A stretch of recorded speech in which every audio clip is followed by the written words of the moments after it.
You cannot pour from an empty cup, and you should not even try.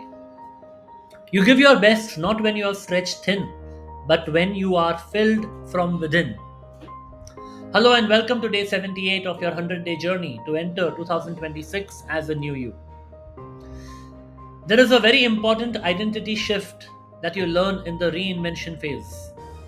Giving is powerful, but overgiving is costly. Helping is beautiful, but self neglect is not. Many people confuse kindness with self sacrifice, they confuse generosity with depletion. But true giving comes from fullness, not from fatigue.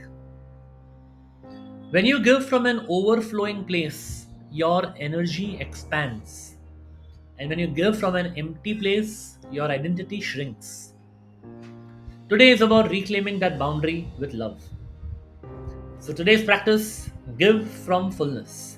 Say no to one thing that drains you and say yes to one thing that nourishes you. Remember, small choices count. Some examples of what you can say no to.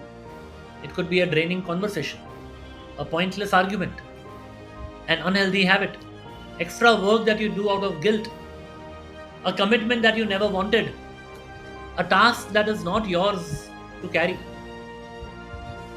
And now balance it with one nourishing yes.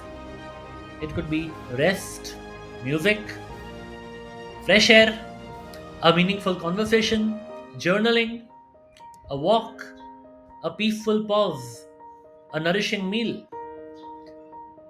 any one small act of self respect. When you choose from clarity, you give from overflow, not from exhaustion. And today, your reflection prompt is, where can I give without losing myself? This one question can redefine your relationships and your inner boundaries forever. So make sure to comment today, share your no and your yes for today. Your clarity might inspire someone else's boundary. And to everyone in the 31-day journey, remember, reinvention is also about protection. Protecting your energy, protecting your capacity, protecting the space that you give from.